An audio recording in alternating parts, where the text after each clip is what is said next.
ओम श्री सरस्वत्यै नमः। नमस्कारः। 12+300तमी कक्षा। आज का सूत्र हमने जो चुना है वो है यस्मात् प्रत्यय विधिस्तदादि प्रत्यय अंगम।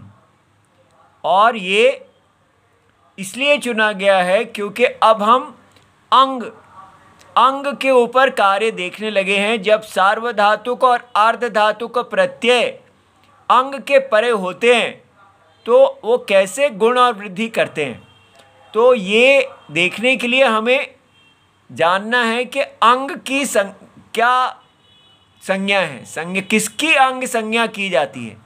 तो अष्टाध्यायी जी में देखते हैं। तो ये पहला अध्याय है, चतुर्थ पाद है और इसमें 1-4-13 यस्मात् प्रत्यय विधिस्तदादि प्रत्ययेंग ना बोलें तो प्रत्ययंगम।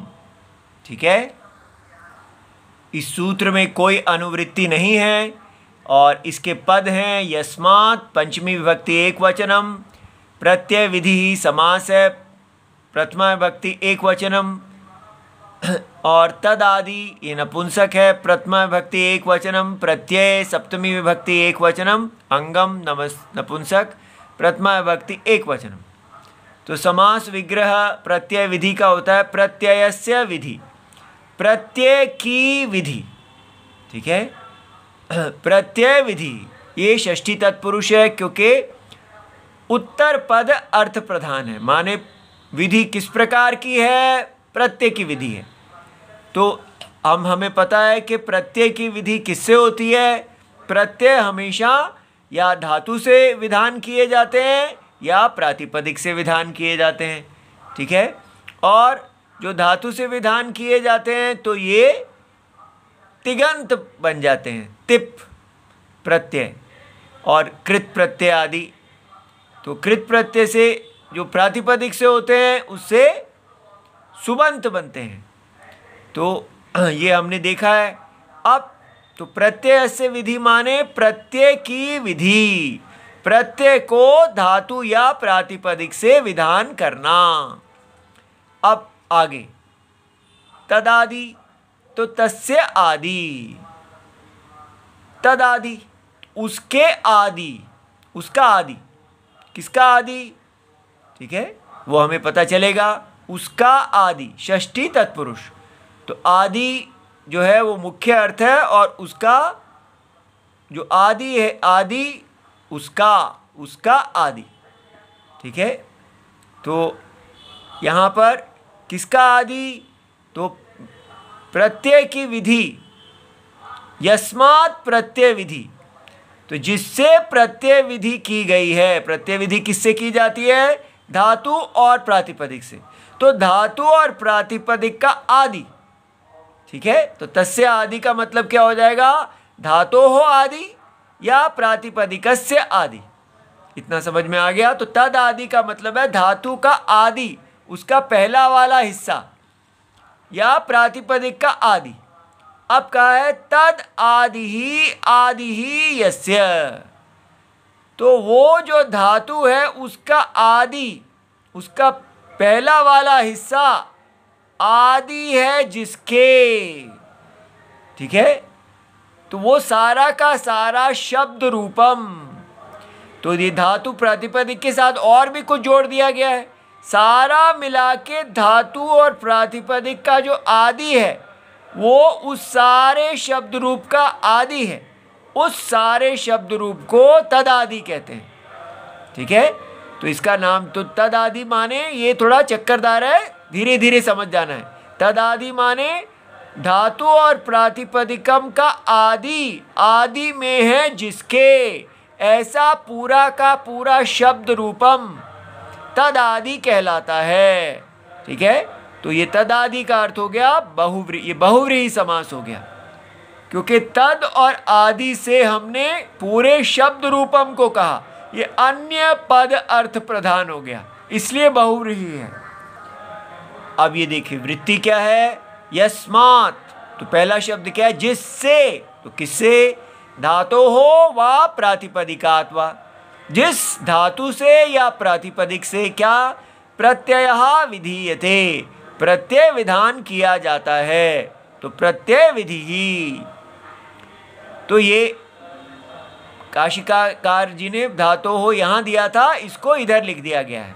तो धातुर्वा प्रातिपदिक वा तत् आदि, तो जिससे प्रत्यय विधान किया जाता है, जिस धातु से या प्रातिपदिक से, वो तद आदि, तद आदि माने वो आदि में है, उसका आदि आदि में है जिसके। तो धातु और प्रातिपदिक का आदि आदि में है जिसके, वो शब्द रूपम, ठीक है, वो शब्द रूपम जब उसके बाद में प्रत्यय है, प्रत्यय परतः, तो उस शब्द रूप के बाद में प्रत्यय होने पर उसकी अंग संज्ञा होती है। ठीक है, ये बात समझ में आ गई। तो प्रत्यय के सापेक्ष किसी चीज की अंग संज्ञा है, प्रत्यय परे है, तो ये जो सारा का सारा शब्द रूप है जिसके आदि में धातु और प्रातिपदिक है, उसको धातु और प्रातिपदिक का आदि है, उस सारे शब्द रूप को अंग कहते हैं। ठीक है, अब ये देखिए, जैसे क्री के साथ त्रिच है, तो धातु है और उसके साथ त्रिच प्रत्यय हुआ, तो उस केवल उस धातु की ही अंग संज्ञा हो गई। ठीक है, और अब यहाँ ये इस प्रकार, ये इस सारे सूत्रों को तो अभी मुख्य नहीं है, मुख्य यही है दिखाना कि ये सब जिसके साथ होती है उसकी अंग संज्ञा हो जाती है, तो ये कर्ता बन गया यहाँ पर। अब यहाँ पर देखिए, कृ, ये 87 लृलुटो हो ने कहा कि लृट में स्य प्रत्यय स्य आता है। अब ये ती था, ती की दृष्टि में कृ जो है, ती प्रत्यय तिंग प्रत्यय जो है वो कृ से विधान हुआ, लेकिन उसके आगे स्य आ गया। अब स्य की दृष्टि में ये अंग है। ठीक है, ये अर्ध धातुक प्रत्यय है इस प्रकार, तो यहाँ करिष्यति बन गया। लेकिन इधर आगे देखिए, कृस्य वह, तो करिष्या वह बनाना हमने, तो क्या बना, ये सारा होके करिष्य वह बन गया। अब ये पूरा का पूरा इसकी अंग संज्ञा हो गई। क्यों? क्योंकि इसके आदि में क्या है, तद आदि, वो जिससे हमने प्रत्यय विधान किया था, तो कृ इसके आदि में है, वो जो उस धातु का आदि इसके आदि में है, ये सारा शब्द रूपम अंग कहलाया। तब अतो दीर्घो यंगी ने कहा कि अकारांत से अंग, अकारांत का जो अंग है, ये अकारांत जो अंग को दीर्घ हो जाता है। ठीक है, जब वहाँ पर यण प्रत्यय आदि वाला सार्वधातुक हो, तो ये आने से इसकी अंग संज्ञा हुई, तो ये इसका दीर्घ हो गया। ठीक है, इसी प्रकार ये देखिए कुंडानी, तो कुंड के आगे नुम का ऑगमेंट यहाँ आगम आया, तो अब यहाँ पर हमको दीर्घ करना था, तो पहले ये ई के हिसाब से कुंड की अंग संज्ञा थी, लेकिन अब जब दीर्घ करना था सर्वनाम स्थाने च असंबुद्धौ से, तो ये सारे की सारे की अंग संज्ञा हो गई। ठीक है, तो इस प्रकार ये हमको समझना है कि कैसे पूरे शब्द रूपम की अंग संज्ञा हो जाती है। ठीक है, इति सर्वम शिवम प्रणाम।